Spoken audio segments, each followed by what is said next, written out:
जी पहले बांडियावास रहते थे और बांडियावास से वो इधर आए और पहले वो रणेशी गांव है वहां पर रहे थे। उनको जागीर मिली थी भोजासर की और किसी कारणवश जागीर है वो जब्त हो गई थी भोजासर की। और उसके बाद में दुर्गादास जी राठौड़ के साथ में वो जसवंत सिंह जी जब अफगानिस्तान में युद्ध में काम आ गए। अच्छा, अफगानिस्तान। तो औरंगजेब का शासन था दिल्ली पर, तो उनको अफगानिस्तान भेजा था औरंगजेब ने। अच्छा। तो औरंगजेब ये चाहता था कि ये जो लड़ाके हैं वो अफगानिस्तान के पठानों से लोहा ले सकते हैं। नमस्कार साथियों, मैं परसराम ढाका, पीआरडी मरुद्रा, राजस्थान। साथियों, आज मैं औ तहसील में हूँ और हमारे साथ है गुरुजी जयप्रकाश जी। आंसू कई बात कहला वो आपने मैं पूरी इस वीडियो के माध्यम से आगे शेयर करूंगा, आपके साथ साझा करूंगा। गुरुजी नमस्कार। नमस्कार जी। आप लोग पूर्व परिचय दो गुरुजी। मैं जयप्रकाश सिंह, व्याख्याता, राजकीय उच्च माध्यमिक विद्यालय नोखड़ा भाटियान, गांव नोखड़ा चारनान, कैप्टन देवीदान जी का लड़का हूं और नोखड़ा चारनान का रहवासी हूं। अच्छा गुरुजी, आप शिक्षा के प्रति आपने थोड़ी शिक्षा की बात की जाए तो आप मतलब ये शिक्षा के ऊपर ज्वाइनिंग कब की और कितने साल हो गए शिक्षा क्षेत्र में काम करते हुए? जनवरी 1991 में ज्वाइनिंग है मेरी। अच्छा। और करीब 34 साल संपूर्ण होने जा रहे हैं और व्याख्याता पद पर हूँ अभी मैं, और लगातार सेवा जो है वो मैंने हड़ौदी तहसील में ही दी है। अच्छा गुरुजी, मैं आपने वो पूछना चाहूंगा, आप शिक्षा परिवार से जुड़े हुए हो, ये जैसे गांव आता है नोखड़ा चारनान, है ना जी, ये नोखड़ा चारनान गांव का नाम कैसे पड़ा, आपको ध्यान हो तो बताओ। नोखड़ा चारनान ये अभ्रंश होके बना है।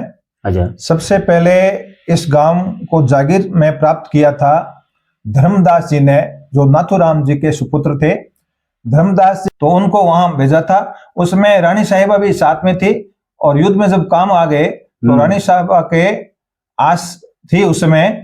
तो जब राजकुमार पैदा हुए तो उनको नजरबंद कर दिया गया था रानी साहिबा को। अच्छा। उस समय दुर्गादास जी राठौड़ अपने कुछ लोगों को साथ में लेके और उन्हें निकाल के लाए थे वहां से, और उनका पालन पोषण 25 साल तक दुर्गादास जी राठौड़, धर्मदास जी, इन लोगों ने, इनके जो साथी लोग थे उन्होंने मिलकर जब वो बड़े हुए तो उनका राज सिंहासन सौंपा और तिलक किया। तो अजय सिंह जी प्रसन्न हुए। उन्होंने दुर्गादास जी से कहा था कि भाई जागीर, तो उन्होंने कहा था कि आप हमारे साथी रहे धर्मदास जी को आप जागीर दें। तो नया खेड़ा नाम से ये जागीर प्राप्त हुई और नया खेड़े से अभ्रंश होते होते ये नोखड़ा और चारण जाति के होने का नोखड़ा चारनान हुआ। अच्छा, चारनान हुआ। और अपने जैसे चारनान हुआ तो अपने इस नोखड़ा गांव की कोई बायोडाटा आपको याद है?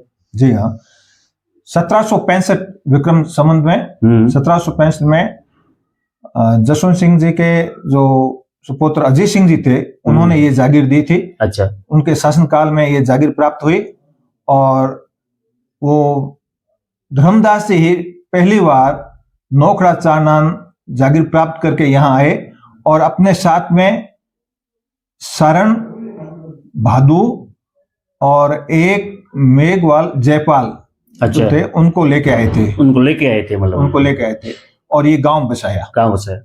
अब गुरुजी, मैं आप पूछना चाहूंगा, गांव भी बसा तो उस टाइम से लेकर आज तक अपन नोखड़ा चारनान देवी देवता का कौन कौन से स्थान है? गांव बसने के साथ में हमारे धर्मदास जी जो थे उन्होंने अपने कुल देवी मां चाल राय का स्थान स्थापित किया। करणी जी का मठ यहाँ पे बनाया था और जम्बो जी की छोटी सी साथरी थी, मतलब चबूतरा, अब तो बहुत अच्छी भव्य साथरी बनने जा रही है। तो ये मुख्यतः से 3 थे स्थान जो देवी देवताओं के रूप में, लोक देवी देवताओं के रूप में है और वर्तमान में है। गुरुजी जब गांव बसा और देवी देवताओं का स्थान भी आपने बताया, तो उस वक्त से लेकर आज तक पानी की उस वक्त क्या समस्या थी, कहाँ से पानी लाते थे, क्या स्थिति थी यहाँ नोखड़ा चारणा में? जैसा मैंने सुना है, हाँ सुना है भाई। तो हमारा गांव जब बसा यहाँ पर पानी की कोई विशेष व्यवस्था नहीं थी, तंगी थी। अच्छा। और हमारे पूर्वज जो हैं वो दैणोक से पानी लाते थे, यहाँ मतलब दैणोक से लाते थे। दैणोक से लाते थे। और उन्होंने ढूंढा तो यहाँ एक सागरी बेरा, जिसे कुआं मतलब सागरी, वो मिला। तो हमारे पूर्वजों ने उस कुएं को ऊंटों पे पत्थर लाकर, अच्छा, और उसको बंधवाया, पूरा बंधवाया, काम करा। और वो कुआं 60 का था, यानी 60 पुरुष का था, करीब 300 फुट गहरा। तो 2 तिना जो है, 2 तिनी वाला जो बेरा है वो बनवाया।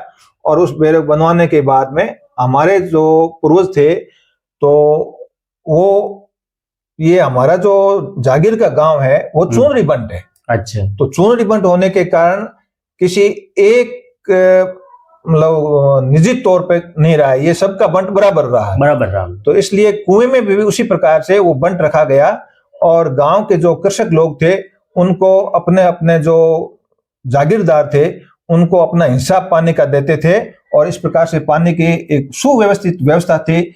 और पशुओं के लिए कहते हैं कि उस समय कुछ पैसे किस लिए, कि उसके अंदर जो रेत गिर जाती थी, उस रेत को निकालने के लिए, वो किणी कहते थे, वो निकालने के लिए कुछ शुल्क लिया जाता था। तो वो शुल्क लेकर और अपने अपने हिस्से का पानी जो होता अपने कृषकों को देते थे। और इस प्रकार से जीवन है, उस समय बड़ा जटिल मामला था, लेकिन बहुत ही व्यवस्थित तरीके से ये जल की व्यवस्था की जाती थी।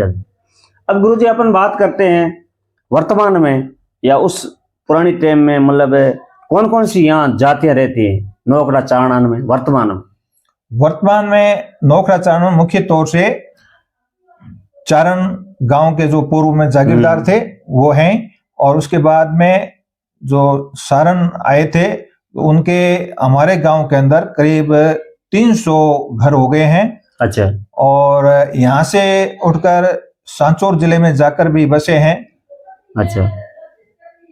और वहां पर भी काफी बढ़ गए, कालू राम जी करके वहां है, सारण विष्णु जाति के। और भादू है। ये दोनों ही बहुत पहले से ही साथ में थे और साथ में इनकी गाड़ी यहाँ आई थी। अच्छा। और उसके बाद में हमारे बानेज के रूप में गीला वो भी हैं। और गीला के बाद में जानी भी आए, जो कि यहाँ के बानेज जी यहाँ के बस गए हैं। और 2-4 परिवार हैं इसर वालों के भी हैं। अच्छा। और एक परिवार खिलेरी जाति के विष्णु का है। तो विष्णु के अलावा लोहार है, सोनार है, साध है, नाई है, मेघवाल जाति के बंधु हैं। इस प्रकार से 36 कौम के लोग यहाँ निवास करते हैं।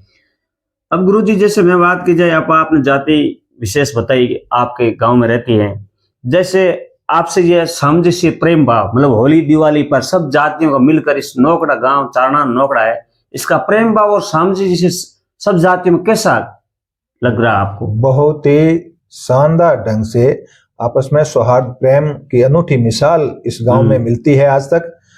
हमारे गांव में पूर्वज भी यही कहते थे कि जब जागीरी का समय चला गया और सेटलमेंट का वक्त आया, उस समय हमारे गांव के पहले के समय में बड़ा जीवन है वो बड़ा दुष्कर था। तो उस समय में कई लोग जिनके बचपन में माँ बाप खत्म हो गए, वो अपने ननिहाल में रहे। तो उनको यहाँ लाकर वापस बसाया था। और वो गांव के जागीरदार होते हुए भी कृषक लोगों को लाकर अपनी जमीनें दी है। जैसे सुजो जी के बेटे भोजा जी जिनको लेके आए थे, तो उनके जो जागीरदार थे उन्होंने कहा भी हमारा बच्चा इनके नाम जमीन नहीं जाएगी, तो उनको लाकर अपने स्वयं की जमीन उनके नाम करवाई थी। अच्छा। ऐसा सौहार्द पहले था और आज भी भातृत्व भाव जो है वो बिल्कुल इसी तरह से देखने को मिलता है। बहुत ही हर तरह से उनके सुख दुख में हमेशा साथ में रहते हैं। अब जयप्रकाश जी, मैं आपको अंतिम प्रश्न यही करना चाहूंगा कि इस गांव में बड़े पद पर कोई कार्य पदाधिकारी हो तो आप उसका नाम बताओ। इस गांव में तो क्या, अपने फड़ौदी जिले में भी देखें तो दूसरे नंबर पर है, पहले SN थानवी साहब थे। अच्छा। और उसके बाद में आईएएस में मेरा पुत्र जयंत चारण, अच्छा जो वर्तमान में आईएएस IAS आसाम है। कैडर से है, अच्छा वो सबसे उच्च पद में है। और यूं माँ भगवती की कृपा से हमारे आशय परिवार में करीब लगभग मतलब 100 सरकारी जो कर्मचारी हैं, इसमें बहुत सारे अधिकारी भी हैं और अच्छे अच्छे पदों पे हैं। अच्छा और मतलब व्याख्याता हैं, प्राध्यापक हैं, मतलब सब नौकरियों में है। कॉलेज लेक्चर हैं और आरजेएस है। हमारे भवानी सिंह जी के पुत्र वधु है, वो आरजेएस है।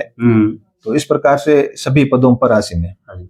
साथियों, ये थे गुरुजी जयप्रकाश जी चारना नौकड़ा। तो आपने पूरी बात बताई और वीडियो आगे शेयर कर दो। नमस्कार, धन्यवाद, जय राजस्थान। गुरुजी, मैं आपसे पूछना चाहता हूँ कि ये चारना नौकड़ा है, इसमें बड़े कवि का कोई नाम आपको याद हो तो, या कवि थे, कौन कौन थे, बताओ आप। नौकड़ा चानन में बांकीदान जी बहुत अच्छे कवि हुए हैं। अच्छा। रियासत काल में थे, तो बांकीदान जी की बहुत सारी रचनाएं हैं जो उस समय की गई थी, लेकिन वो रचनाएं लिखित रूप से उनके भानेज हिंदी के प्रोफेसर सोहनदान जी अच्छा पास उपलब्ध है और बहुत अच्छे कवि थे। उनके बाद में समाज सेवी और बहुत प्रतिष्ठित कवि के रूप में मुरारदान जी हुए हैं। अच्छा। तो उन्होंने भी धार्मिक रूप से कविताएं लिखी थी। वो बहुत ही उच्च कोटि के कवि थे, जिन्होंने अपने धर्म और नीति के दोहे और कविताएं लिखी है। कविता लिखी। अच्छा जी हाँ, मतलब यही थे कवि, ये कवि थे। अच्छा ठीक है गुरुजी।